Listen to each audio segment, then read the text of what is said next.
नमस्कार। प्रतिनिधि सभाका माननीय ज्येष्ठ सदस्यज्यू एवं मान्य सदस्यज्यूहरू, संघीय संसद प्रतिनिधि सभाका नवनिर्वाचित सदस्यको शपथ कार्यक्रममा उपस्थित सबै मान्य सदस्यहरूलाई म संघीय संसदको महासचिव पदम प्रसाद पाण्डे व्यक्तिगत एवं संस्थागत रूपमा हार्दिक स्वागत तथा अभिवादन गर्दछु।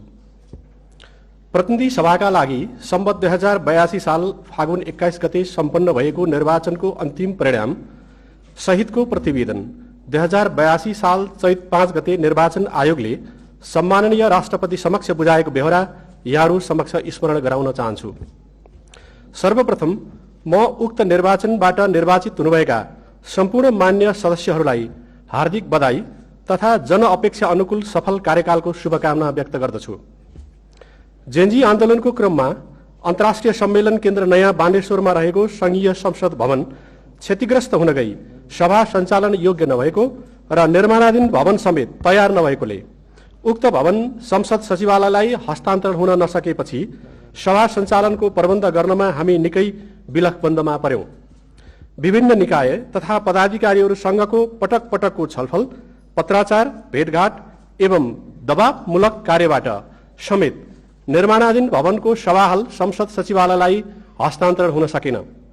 विभिन्न विकल्पहरूको खोजीपछि आज हामी उपस्थित भएको यो बहुउद्देश्यीय हललाई नै शपथ कार्यक्रम र अल्पकालीन रूपमा सभा सञ्चालनका लागि तयार गर्ने निर्णय भए अनुरूप हतार हतारमा यो हल र हलभित्रको संरचना तयार गरिएको छ।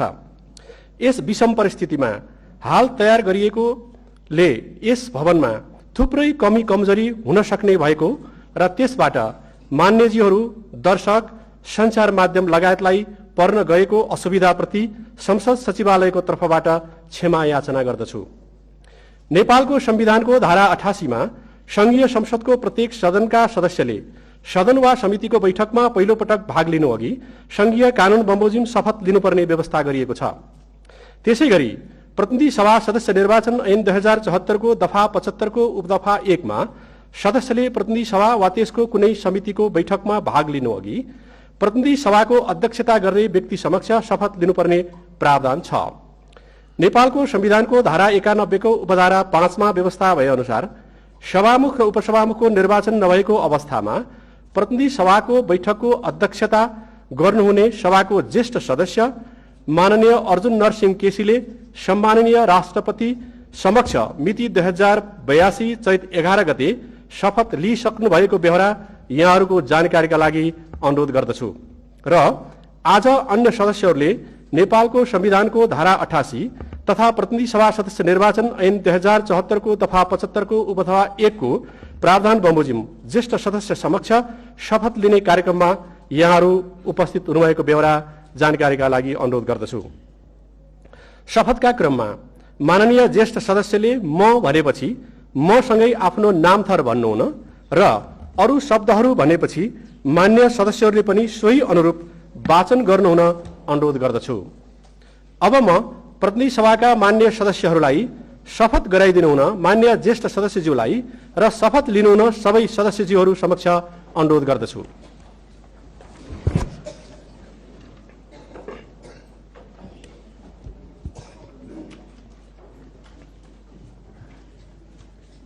म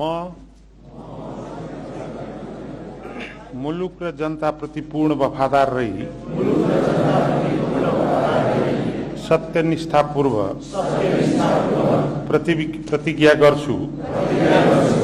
ईश्वरको नाममा शपथ लिन्छु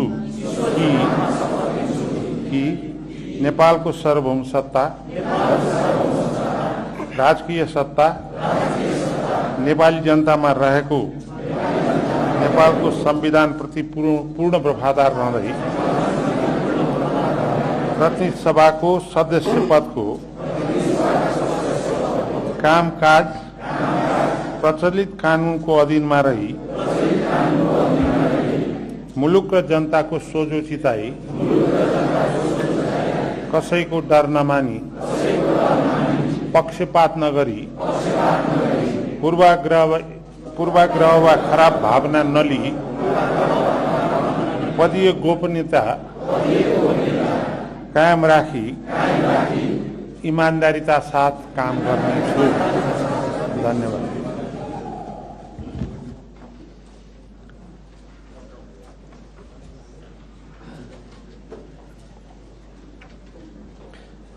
प्रतिनिधि सभाका मान्य सदस्यहरूलाई शपथ गराइदिनु भएकोमा मान्य ज्येष्ठ सदस्यज्यू र शपथ लिनुभएकोमा सबै मान्य सदस्यज्यूहरूप्रति आभार प्रकट गर्दछु। मान्य सदस्यज्यूहरूलाई शपथ पत्रमा आफ्नो नाम, थर र मिति लेखी हस्ताक्षर गरिदिनु हुन अनुरोध गर्दछु। मातृभाषामा शपथ लिनुभएका सदस्यहरूलाई मातृभाषा र नेपाली भाषाका दुवै शपथ पत्रमा आफ्नो नाम र मिति लेखी हस्ताक्षर गरिदिनु हुन अनुरोध गर्दछु। मान्य सदस्यहरूलाई आफ्नो शपथको फाइल यस कक्षको बाहिरको करिडोरमा बसेका सचिवालयका कर्मचारीहरूलाई बुझाई संघीय संसदको लोगो र ब्याग त्यहीबाट प्राप्त गर्नुहुन अनुरोध गर्दै मान्य ज्येष्ठ सदस्यज्यूको अनुमतिले यो कार्यक्रम यही समाप्त भएको बेहोरा जानकारीका लागि अनुरोध गर्दछु। धन्यवाद।